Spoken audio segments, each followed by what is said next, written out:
Good evening. This is Dr. Ellithorpe. This is with Tustin Longevity Center here at Tustin Longevity Center new in Tustin, California, Southern California.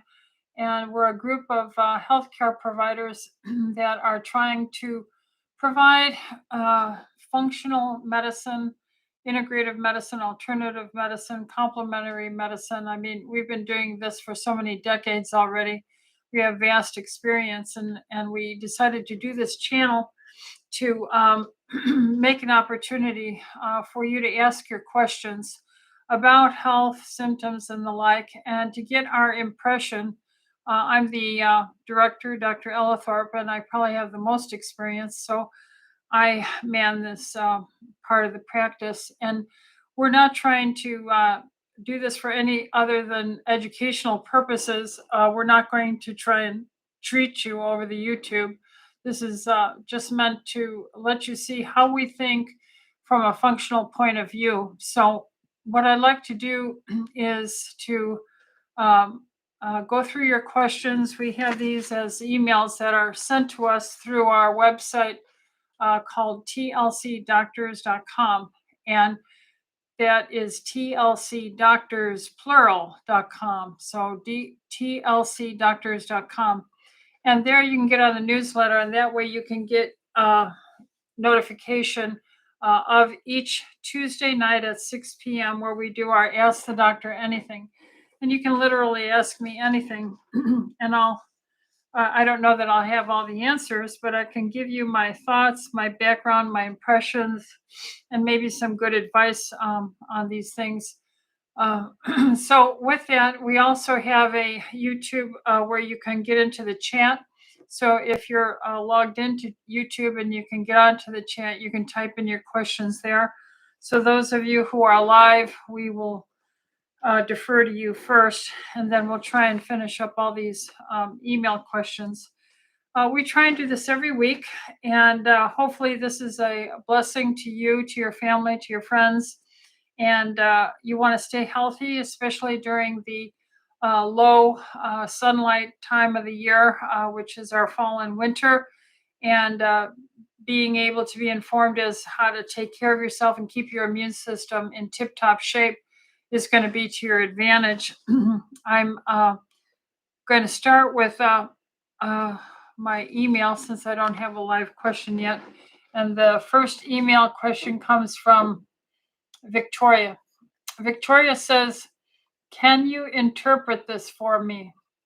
This was on one of her friends' gene test. She tested to see what SSRI, selective serotonin reuptake inhibitor, may work for her depression, since she is not responsive to most of them. This individual is homozygous for the allele C677T polymorphism in the MTHFR gene, which is methyl-tetrahydrofolate reductase gene. Wondering if she should look more into this or if it's normal. Well, homozygous means she has a pair of genes from both parents from each side, and so she has some risk for increased cardiovascular heart disease with the methyl-tetrahydrofolate reductase enzyme homozygous gene pair. Doesn't mean she will have it. It just means she's at increased risk for this. And what this is a conversion of homocysteine to methionine. Methionine is very valuable in the human body. It helps to prevent cancer, heart disease. It's basically a methyl donor, and methylating of all kinds of molecules throughout our body is kind of like putting an anti-inflammatory coolant stabilizer on them. It's a carbon with 3 hydrogen methyl group on them. So these methyl donors are very valuable for longevity and detoxing the body. So if you have difficulty with your gene for methyl-tetrahydrofolate reductase activity, and you cannot convert the homocysteine, back into methionine by having a methyl donor group, then you're going to have more and more trouble over the year and over times in your life detoxing things. And that's associated with vascular disease, cancers, Alzheimer's, the whole chronic metabolic picture. So, this isn't too much of a problem because we can give you methylated B complex, which will give the B vitamins that are very helpful in helping your body to convert and make these methylation products and convert your homocysteine back into methionine. So I take a methylated B complex. We have TLC methyl B complex. It's a very powerful, complete complex B supplement. It has additional things in it to facilitate that transfer. So it isn't just the B vitamins, it's all the other things we know of biochemically. So it's a very good product. You can take from 1 to 4 capsules a day. And I don't think that I've ever seen it fail in reducing the homocysteine level. And when I say fail, it means when I repeat your lab, I see if you're taking it faithfully like prescribed, then your homocysteine will come down significantly. And with that, your risk for cancer, Alzheimer's, heart disease, and many other chronic metabolic problems. Now, regarding mood and the methylation on parts of our making neurotransmitters, we know that if you take S-adenosylmethionine, and SAMe is called SAMe, SAM little e. S-adenosylmethionine is a methylation product. We have that in the B complex products. We sell it separately, SAMe. We also use the Cardio B that has the B6 folic acid and B12. All these products help with methylation, which helps with making neurotransmitters, which helps with mood and an antidepressant. And when you give these, compared to giving the standard things like Zoloft and Prozac and what are some of the Effexor, we see really competitive results for improvement. Therefore, as a functional medical doctor over many decades, I almost never, I don't think I have ever in my life prescribed an antidepressant as a general practitioner. I've refilled prescriptions for people who were started by other doctors, and the patients can very often, under functional medicine care, gradually come off of their antidepressants because we here in functional medicine watch over them very closely, and we emphasize lifestyle, which would be a low carb diet, exercise, good hydration, a good sleep hygiene, and getting up in the morning in the sunshine. Just the light as well of the sunshine is helpful for mood. Vitamin D, these methylated B complex minerals. And when you put all these things together, we really have tremendous benefit with our patients in their mood. And so this methotetrahydrofolate MTHFR testing, I don't even do the test. I rarely ever order it because we're under so much stress as a people and nation. And we have so many bad foods, highly processed foods, environmental pollutants, endocrine disrupting chemicals in our diet, poor sleep cycle, messed up light environment, that when we start working with our patients and walking them through each of these domains to start taking control of, we see really, really good results with the methionine conversion from homocysteine using the methylated B complex, SAMe, S-adenosylmethionine, or the cardio B, which is the folic acid, B12, and B6. And it's very, very encouraging, along with adequate hydration and so many other things. So try and find yourself a good functional doctor in medicine who tries to use lifestyle, nutrition, diet, and these life cycle behaviors before succumbing to prescribing drugs, if it's at all possible. Vivian says, your patient, my friend, has PSA and urine test done by his urologist, and he is scheduled for an MRI of the prostate next week and possibly a biopsy. And he was told he has a 30% chance of having prostate cancer.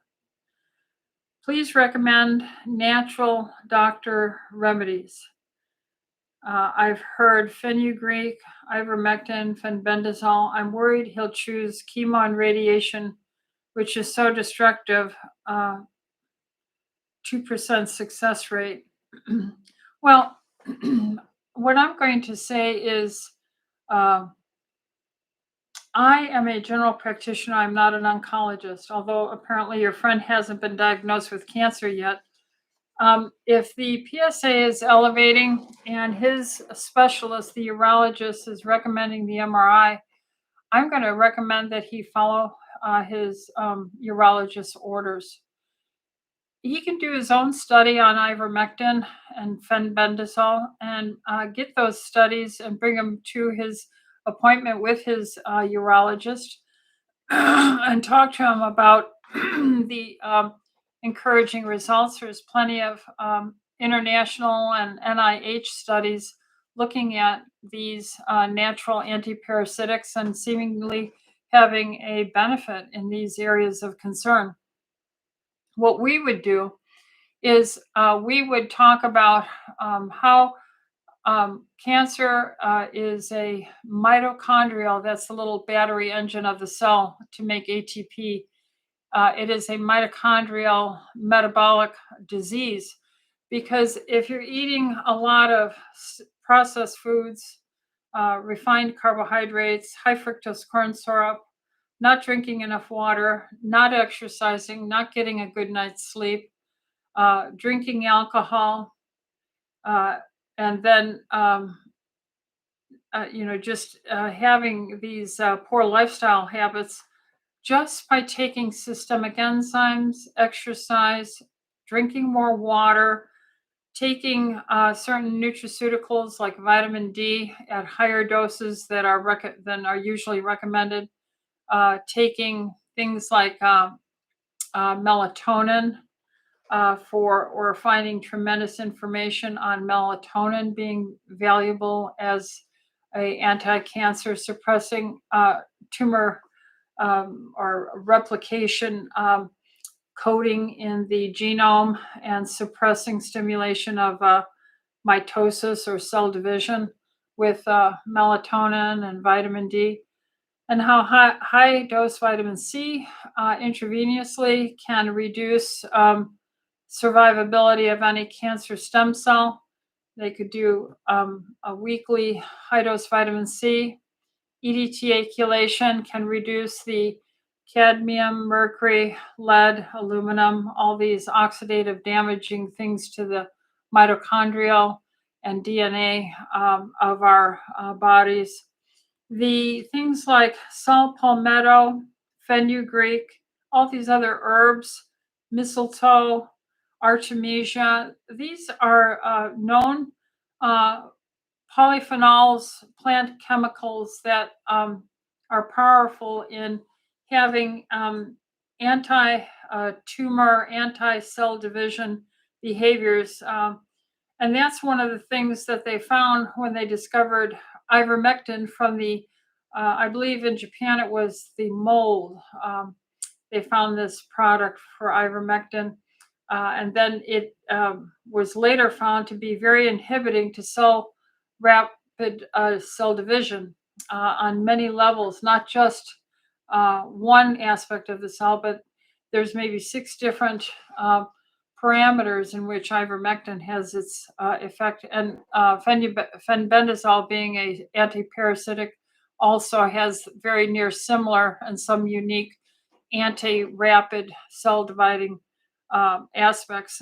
So have your friend, go on a bing.com and type in ivermectin and prostate cancer, download some of the paperwork, and then bring that to your urologist and discuss it with him. And if he wants to, he can have his urologist call me. Just identify that he's whatever the name patient is, and he would like to speak to me, because I have had some patients who have personally elected. I haven't prescribed it as a treatment, but they have found the information and they just went ahead and started using fenbendazole or ivermectin. And they have found some rather dramatic drops in their PSA. Now, this is a process that hasn't been finished. It's only been in the past 1 year that we've really seen this material come to surface. So I'm in no way prescribing it, but I am telling you that I have familiarity with patients who are doing this, and it seems to be benefiting them.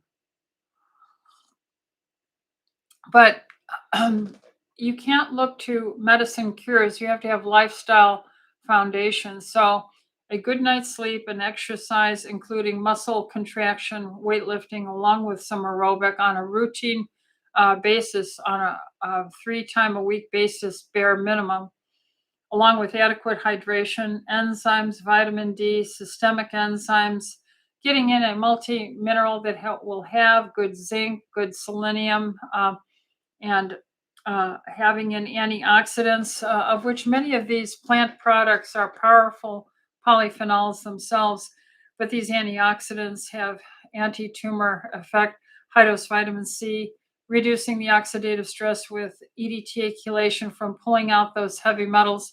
That's the direction that I would encourage your friend to go. Krista says, hello and God bless you, Dr. Rita. Herpes cold sore virus HSV-1, herpes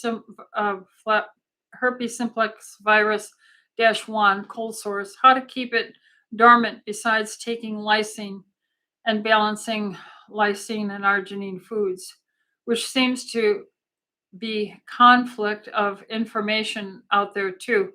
Hadn't had for many years, then got it activated.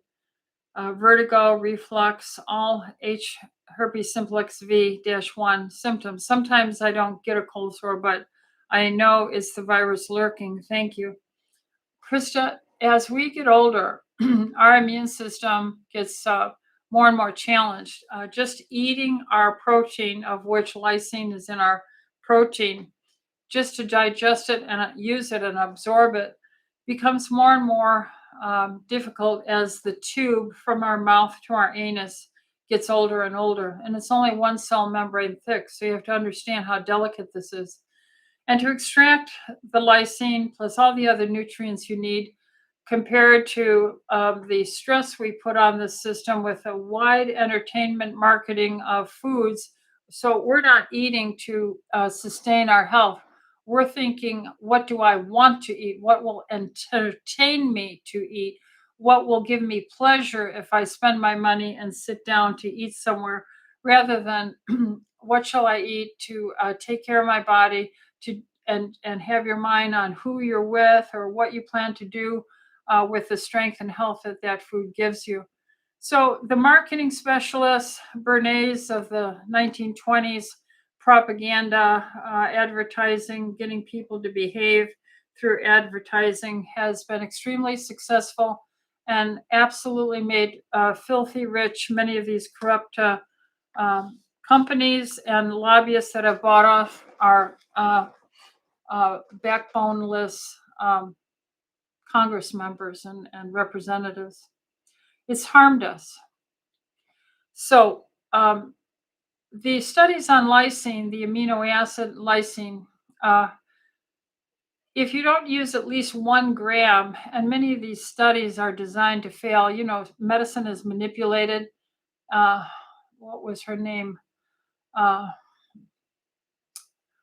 Marsha Engels was the head of the New England Journal of Medicine, and she retired around 2006. And she said, one of my regrets is so much of everything published is rubbish, basically useless, bought off through finances. So it's purchase science with bias. Well, I always say to that, gee, thanks, Marcia Engels, head of chief editor of New England Journal of Medicine. After serving in that position 20 years, you on your retirement start admitting to what we've been talking about for decades as we watch the system become biased and corrupt. So I don't respect that statement at the end of her 20 years either. But the fact is, finally she admits it, and so did the British Medical Journal, or maybe it was the Lancet. What was his name? I can't think of his name. But anyway, I said all that to say you can buy off science and set it up to fail. So lysine at 1 gram or less is probably going to fail because you need upwards of 3 grams of lysine taken on a regular basis preventatively to stop cold sores. But then the argument would be, because food research is so hard to do, maybe if you just eat more protein all the time and you get those 3 grams in by eating just much more protein every day, you'll by nature reduce the sugar, starch, and carbohydrates and fruit sugars, which are immune suppressive, that will harm the immune system and allow viral outbreaks to occur. So you can see how very hard it is to try and have controls and get absolutely good science on these things. You've got to have zinc. You have to have a low carb diet. You have to have exercise tone. As we age, we're losing all of these things, plus our minerals. We're demineralizing ourselves.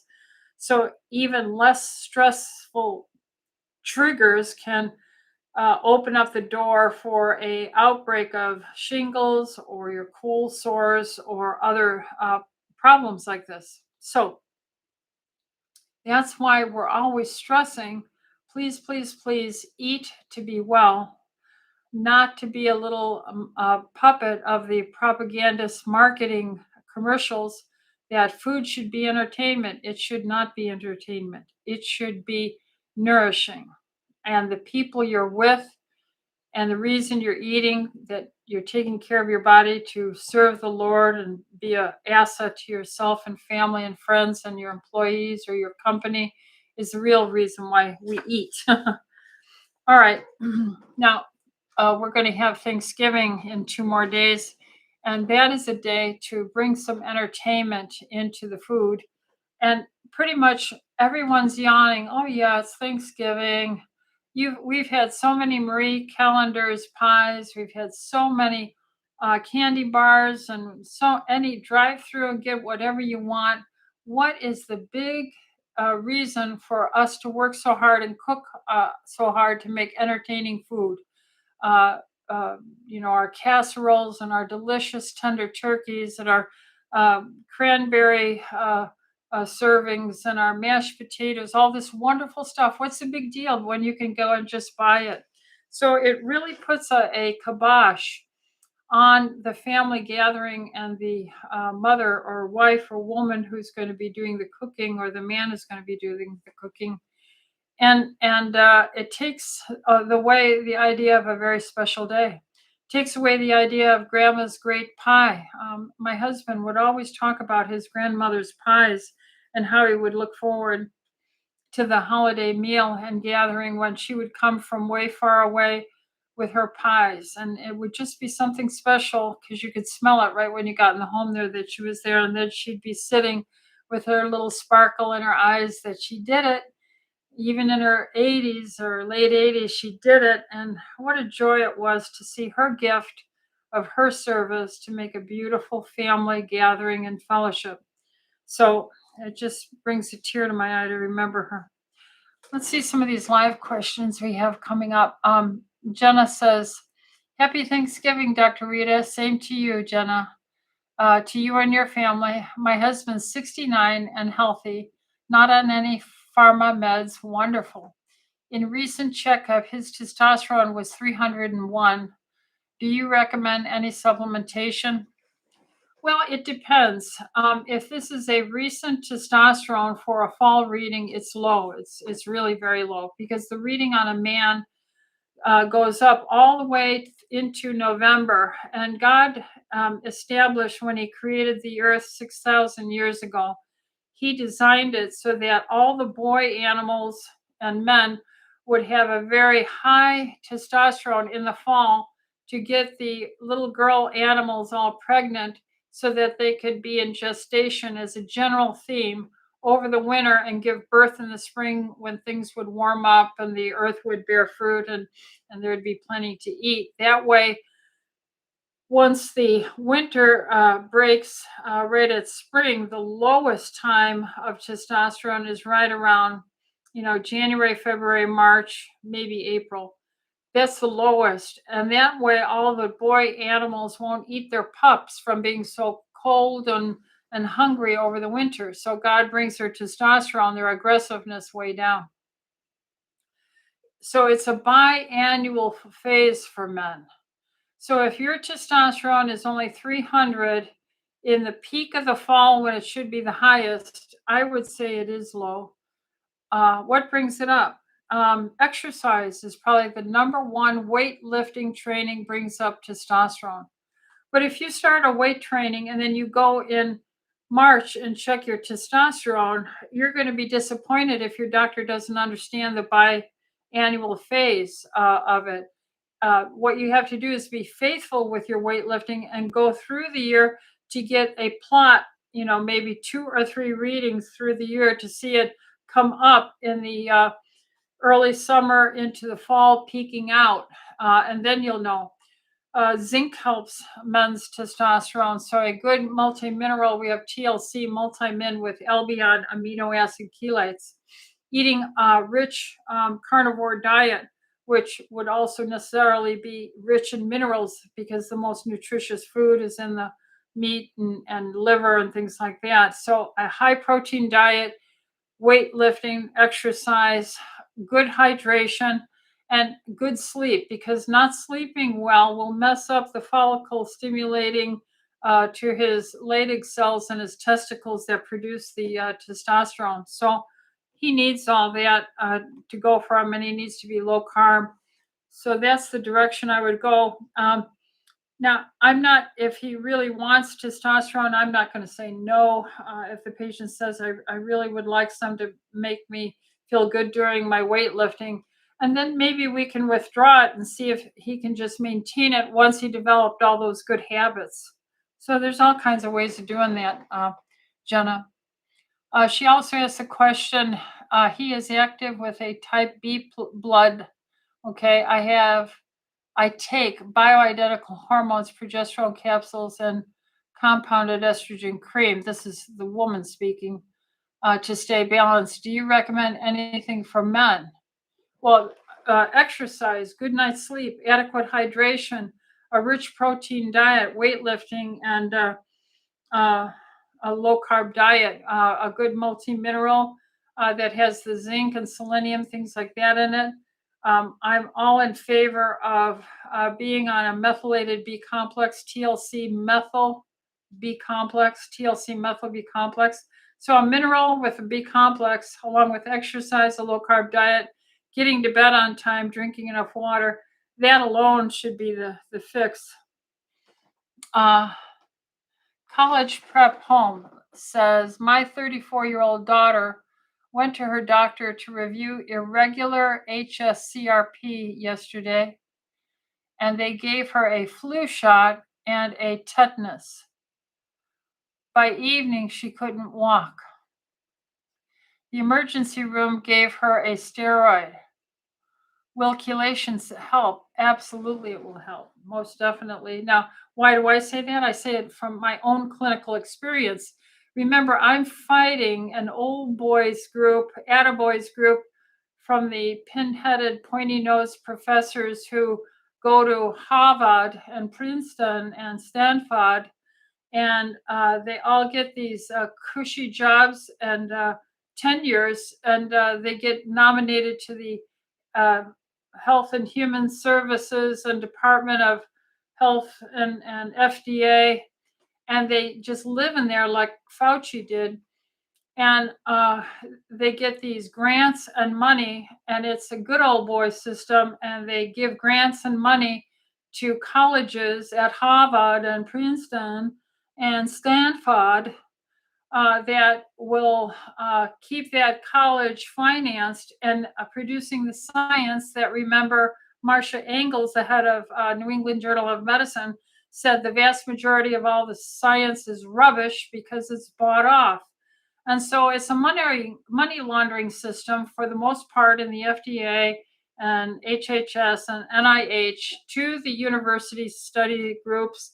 And you will not get free thinkers. And how do I get the income to do what we do? I don't get it. I use my own money, and I live an extremely modest financial lifestyle to publish the stuff that I do and that I get the wonderful results that I do. So I'm speaking from living in penury, from using my own income to develop my own knowledge of science to study EDTA chelation and publish on it.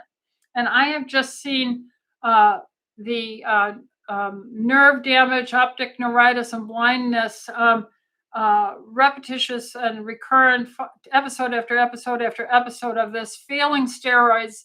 We do chelation therapy, we do diet therapy, we do enzyme therapy, and the vision comes back and she gets her driver's license back again. We see people with neuropathy, nerve damages. We see people with um, Parkinson's, slowed in their progression of their disease or forestalled, or scleroderma, various multiple sclerosis. So will this help? It most definitely will improve the microcirculation, reduce the oxidative stress, pull out any aluminum or aluminium, as they say in England at Oxford, and it will reduce the oxidative stress. And the high dose vitamin C will boost up her immune system and should help her. But you have to put these various things into place. So definitely we could see help with that. What's the next question? College prep home goes on to say, my husband, my daughter, and I are all patients at TLC, but she isn't. Trying to get her in as soon as possible for an IV at your office. Well, there's walk-in. You can call in and get a walk-in right away. But you just call Terry, my nurse, and that's a desperate situation for a young woman. So if the Lord will give me strength and time to add on yet another, I will do that. So call the office, ask to speak to my registered nurse, Terry, and we'll see if we can't make that happen. She goes on and says, I read all your transcripts and use the search function all the time when presented with health issues. Well, thank you, College Prep Home. Praise the Lord. Pray for old Dr. Ellithorpe that I don't become bitter, that I stay focused on serving God, and I trust Him to meet all my needs. And that's the best way it should be. He has every right to test us and to purge us and to make us more fit for His kingdom's work. All right, so let's keep on with some of these questions here. New Sheen says, is it okay to take calcium with early dinner if the patient is old and currently bedridden? Well, yes, you can take calcium, but I have never found calcium supplementation necessary, even in my cancer patients and stuff. But bedridden people are demineralizing. They're just laying there in bed. They're not using the muscles. There's no pull on the there's no pull on the bone with that muscle and the tendon and talking to the bone and having that piezoelectric stimulation on the osteo uh, perium, which is the coating lining of the bone, jiggling it, shaking it. That's why I talk about stomping for women for bone density, and hammering with your arm to get strong bones. Anyway, so if you eat meat, if you eat fish, chicken, turkey, beef, eggs, pork, ham, lobster, shrimp, these have so many wonderful chelated minerals that are easily physiologically absorbed, that there should be plenty of calcium in a robust, rich protein diet. So, whatever the pounds of the patient is, let's say they're 150 pounds, then they need half that minimum as grams of protein in their diet every day. And if they're bedridden, I dare say they should take 1 gram of protein for every pound of weight they have. So it would be 170, 150 grams of protein a day. That's where the calcium will be best absorbed. Because look at, I have decades of experience trying to give the best quality supplements to people. And we used to give 250 milligrams of calcium back in the 1970s, early 80s. Then it went to 500. Then it went to 750 and 1,000 milligrams. Then it went to 1,200, 1,500. And then finally, by the time the stupid talk on the magazines, we didn't have YouTube then, hit that 1,500, they finally said, duh, you're not oral taking of calcium, even if it's amino acid chelated, is very poorly absorbed. And so, voila, eat a piece of steak, liver, have some chicken with the skin on it. Tremendous amounts of calcium in that. So, what else did she say? Should calcium, magnesium, D3, and MK7 be taken together for better absorption? I would say yes, because there's going to be fat in the meat, and the vitamin D is fat soluble, MK7. So yes. Some articles warn against too much bonding. You know what? That's nitpicking. Why don't you get there and roll their sleeves up and be a real doctor, a real clinician, and see the patients with their problems and do their labs and care for them and see and sample their calcium and their bone densities and watch them for over decades. Then talk to me about their nitpicky little, oh, well, it might be too much bonding if calcium and MK7 are taken at the same time. Give me a break, as if I had enough time to nitpick over that. Just get it in. Take your vitamin D with MK7. I don't care what time of day, but get at least 10,000 international units with about no less than 90 micrograms of K2 in it. Then she says, and some note that magnesium and calcium will fight for absorption. Look at, your whole body is in a dynamic scenario of receptor docking. So let's get over these nitpicking little articles that people have to write to make money, to keep their job, to have their little health space on the newspaper or their magazine. Why don't they talk to some of us people who are real doctors every stinking day of every stinking week of every stinking month of every stinking year of every stinking decade after decade? Ask us who really do the work. And we'll tell you where it's at, because you can't go to any of these Harvard and Oxford and Stanford locations and see real good science anymore, according to the heads of journals. And I agree, it's a bunch of foolishness, paid off science. You have to get down there where change the diaper yourself. I so love being a woman and down to earth. There you go. Cynthia says, a friend was recently diagnosed with early stage non-Hodgkin's lymphoma. Male, 83 years old, active, general good health, modified carnivore diet. What do you recommend? Well, all the things I've been saying, because everything that we talk about helps everything uniformly, because that's what humans and mammals need on the planet and fish. We need our oxygen. We need good microcirculation. We need a reduction in oxidative stress. We need the protein and fats that make the cell membranes. We need good sleep for restoration and healing. We need to get up with the sunrise and get sunshine and vitamin D and infrared light for our circadian rhythm. We need to get the minerals really from the carnivore rich free range diet. We need to get away from marketing for our food selections and learn that if we're made mostly of protein and fat, that we should be eating protein and fat, and stop letting them tell you what breakfast is. Breakfast can be steak and broccoli. Lunch can be steak and broccoli, and an early dinner can be steak and broccoli.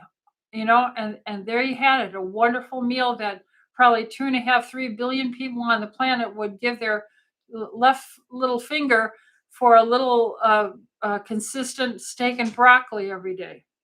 So that's what we need with non-Hodgkin's lymphoma. But that is a lymphocyte, the progenitors, stem cells that make the different bloodlines, red cells, white cells, and in the white cells, there's different lines of white cells. These then become injured. How is that? Maybe through DNA damage. And what happens then with these chemicals and these oxidative stressors that injure our DNA because we don't have enough good antioxidants? I always say take Juice Plus. That's my number one antioxidant. Number two, good hydration. Number three, EDTA chelation to improve the tiny microcirculation all the way down to the bone marrow. Number four, intermittent fasting, having times where there's no food in the gut for about 18 hours and only a 6-hour window of eating. And that being very high carnivore protein with very low carbohydrate. And then taking things like systemic enzymes, iodine, 12.5 milligrams minimal, probably 25 milligrams would be more optimal with the non-Hodgkin's lymphoma and all cancers. Getting in the vitamin D, at least 10,000 units with K2. Getting in melatonin, either with a good night's sleep or taking it at night, because melatonin helps with anti-cancer.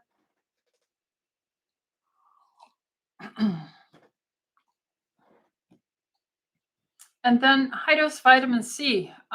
In fact, there's so much literature on the blood non-solid cancers like leukemia, lymphomas, that are extremely responsive to high-dose vitamin C. There's just tons of data on that.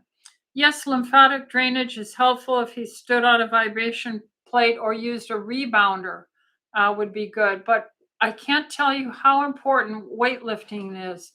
There are research papers coming out on myosins. Myosins are the little tiny fragments of cell damage from use on muscle contraction or relaxation with real intense, pushing a piece of heavy metal, not a little 3 or 2 pound, 8 pound weight. That's not hard enough to stimulate any muscle strength.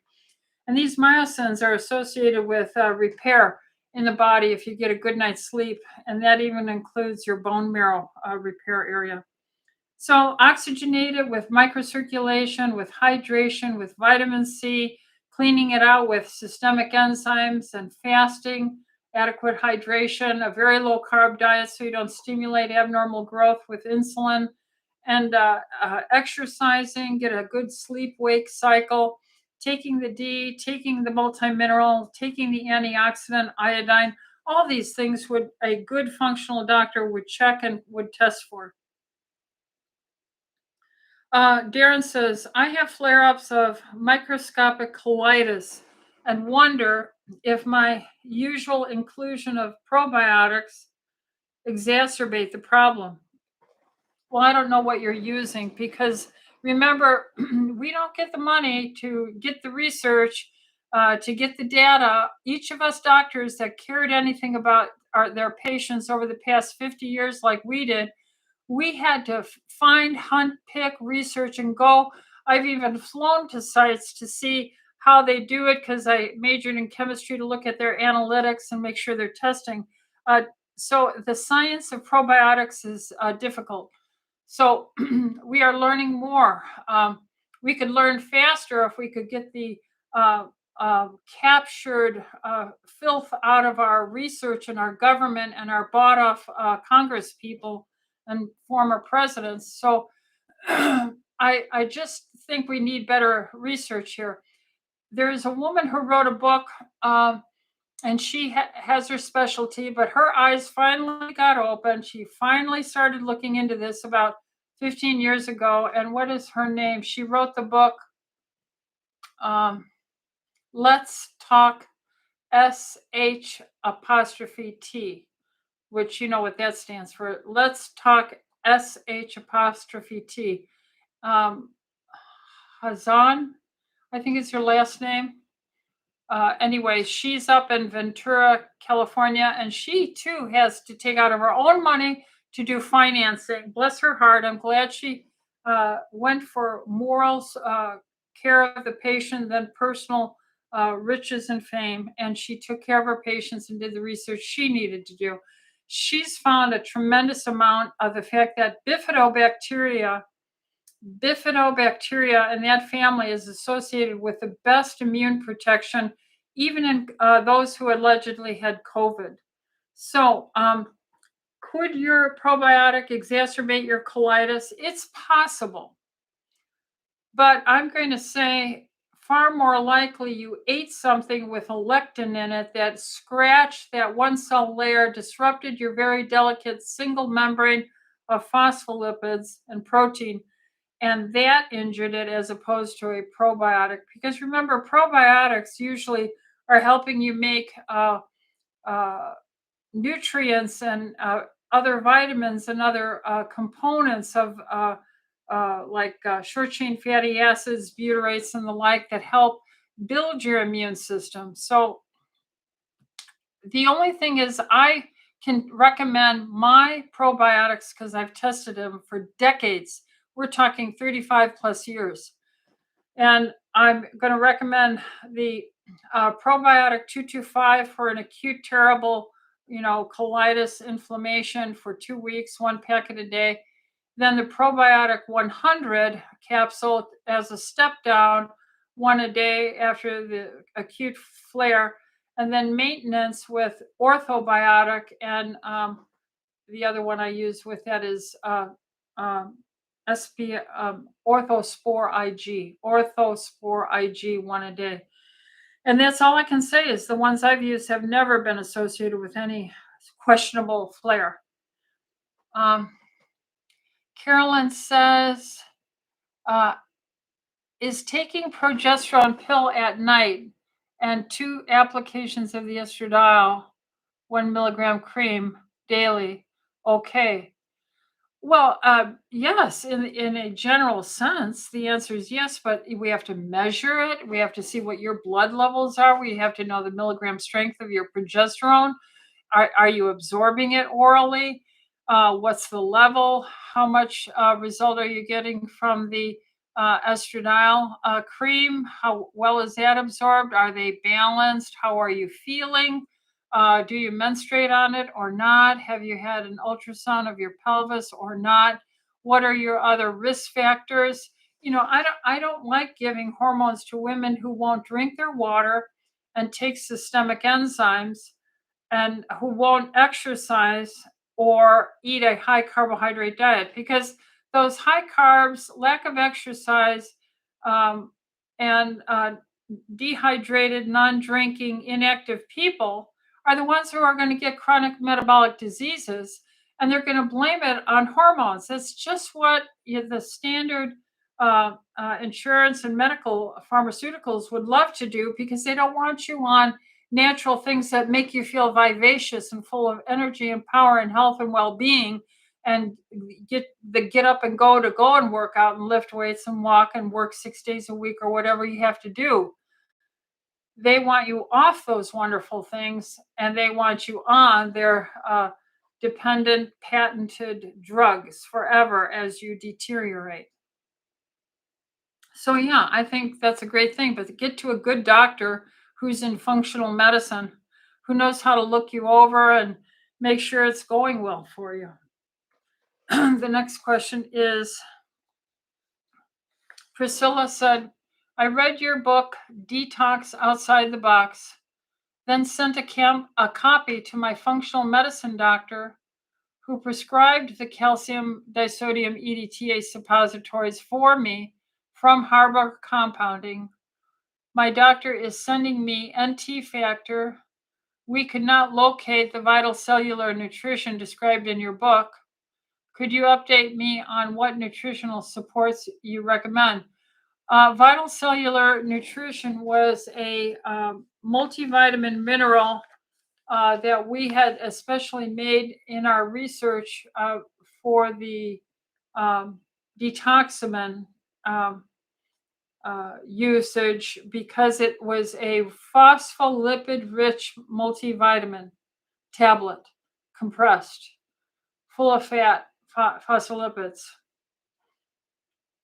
And I think you can still get it under the name Propax, Propax, in New York. And John Casey, Casey, is the, or was at the time that we're talking 25, 30 years ago, he was the one who was producing that. So it's called Propax by John Casey. And we had used them, but then issues developed in shipping and accounting, and became so problematic, we discontinued it. And then the FDA put the crunch on getting EDTA suppositories.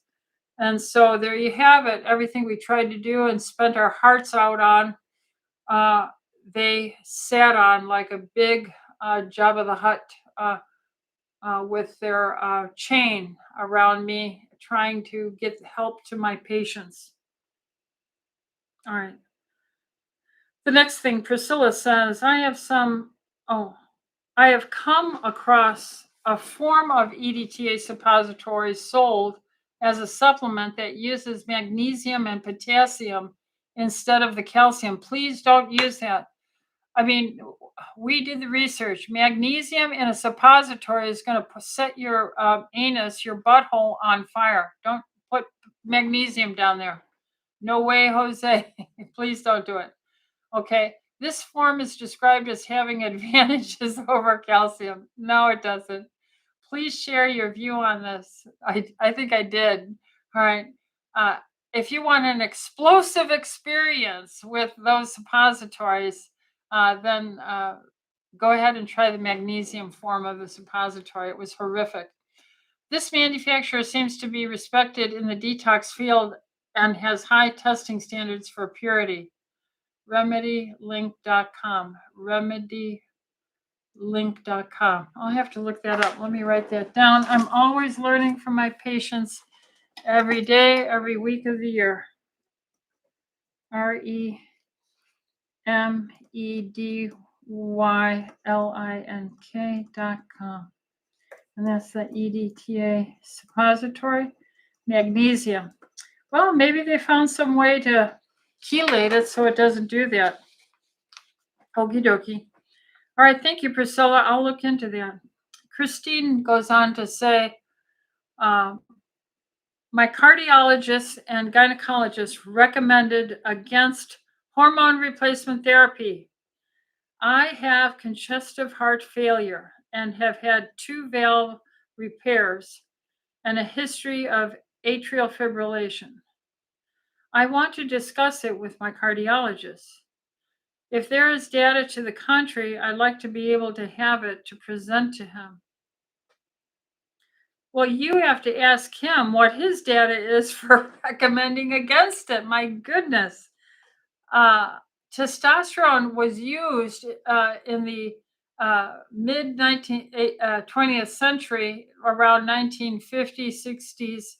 Testosterone was used in heart attacks and heart failure and valvular disease with heart failure because your heart is muscle. I mean, Can you believe it? Gee, the heart is a muscle and it responds to better contraction and longevity to testosterone, natural hormone replacement therapy. Number two, progesterone and estradiol are always associated in the literature with heart health. So, excuse me, I'd have to see what they're referring to even recommend against it. That it seems not logical, to put it nicely. Anyway, all right. Let's see. The next question is from Harlow. Harlow says, "Blessings, Dr. Rita. Thank you. I am blessed. These are the results of a 43-year-old male that fasts a lot. Okay, doesn't eat, goes on empty stomach for on and off. Urine ketones were trace. That's fine. Total cholesterol 255. That's fine. Triglycerides 96. Not so fine. HDL 73. Good, but you see his triglycerides are higher than his HDL of 73. So triglycerides are 96. His HDL is 73. So he's eating more starch, carb, fruit, sugar than he is for the HDL. So he's getting imbalanced. He's eating too much and not burning it off.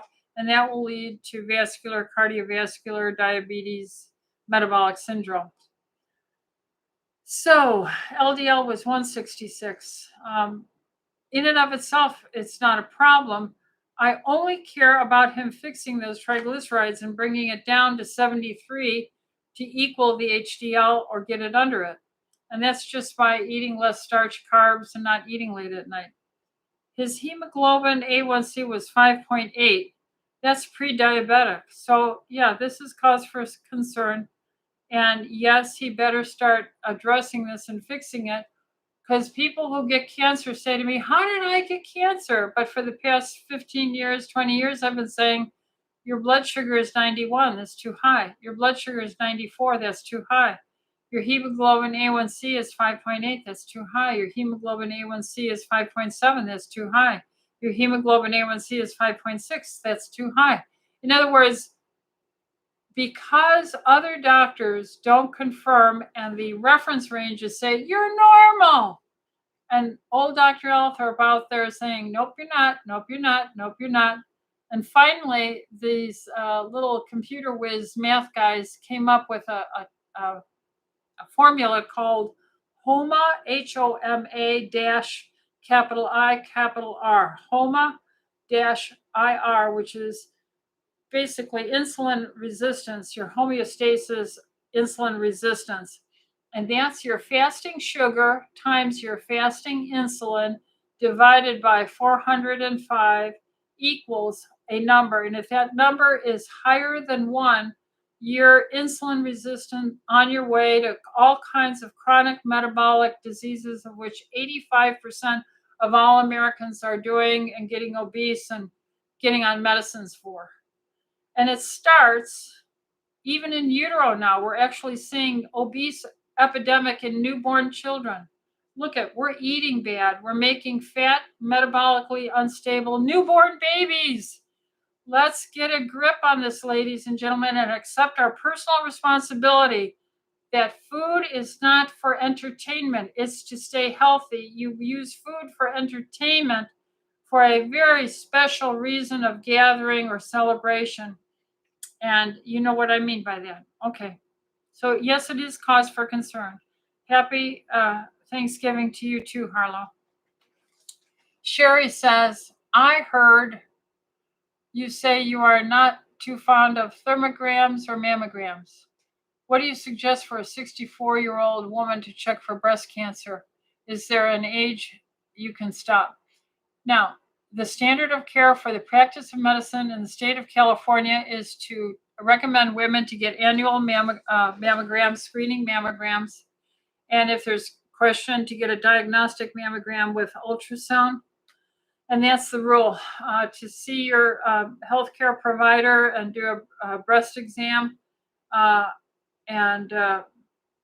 So my suggestion to you is Eat healthy, exercise, drink water, get chelation therapy, reduce your oxidative pollution, estrogen mimicking hormones out of your diet, get all that bad cookware out of your diet, plastics out of your diet, and drink adequate filtered water and use systemic enzymes.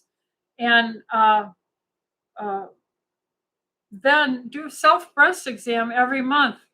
When you're showering, examine your own breasts, get used to them, what they feel like, and just check them every month yourself. And most or a majority of breast exams are women finding a little lump on them their own anyway, and the mammogram didn't do it. And yes, there are some mammograms that do find something, but mammography has in no way revolutionized the detection and longevity and extension of life in women and breast cancer development. Uh, in fact, cancer is such a sad uh, history for the American people for all the money we spend. We're the number one purveyors of money dumped on the healthcare system. I think we're a $4 trillion entity every year, and our outcomes are lousy, and our newborn death, neonatal death rate is, I don't know, raked around 50 or 40, somewhere in that zone. It's ridiculous. So, what do I think of mammograms? Not much. What do I think of ultrasound? I think a little more of ultrasound, but what do I personally don't do them, and I take the personal risk. But as a doctor, I have to recommend for my patient what the standard of care is, which is an annual mammogram and all the other recommendations that are standard, and give them the option. But I do tell them that there are those of us who go through life not on medicine, and I don't do any diagnostic evaluations, and I don't plan to, because if I can keep my insulin in the 4 or 5 range and my blood sugar 85 range or less, and if I can keep my triglycerides in the 50s or less, and my fasting insulin, in the 4 or 5 range or less, hemoglobin A1C 5.2 or less, I'm likely not going to get cancer. If I exercise, if I get a good night's sleep, if I drink my water, if I take my vitamin D, my multiminerals, my Juice Plus, my iodine, my systemic enzymes, and my digestive enzymes, that's pretty much how I live this God blessed, vivacious lifestyle. So that's what I think of mammograms. And when can you stop? Whenever you decide to. But the standard of care for the practice of medicine in California is that you have to do them every year. Now, notwithstanding trauma, and if you've ever had a mammogram squish your breast, and I've had that happen on my one mammogram with bruising. So give me a break. I am never going to do that again. And uh, I'm just never going to do it again. I am personally taking responsibility to live a healthy life. Now, I'm not afraid of death because I know that God died for me and I will go to heaven. So I'm at peace. I don't have to worry about myself. So there you go. That's who I am. That's what the standard of care is. And you have to take responsibility for yourself. And if you're worried about cancer, then live a lifestyle that reflects your concern and that you would take care of yourself and do these healthy things and greatly minimize the negative things. So we're 3 minutes over. I need to end. I've worked all day. And I pray for the clinic, pray for me that I stay on the straight and narrow and I don't get old and too crabby and bitter. And then I'll see you next week. You all have a blessed family time. Love each other. Love all the people, no matter who they voted for. And I just love them because God made them and He cares for them. So love them all. And I'll see you next Tuesday at 6 o'clock. Bye bye.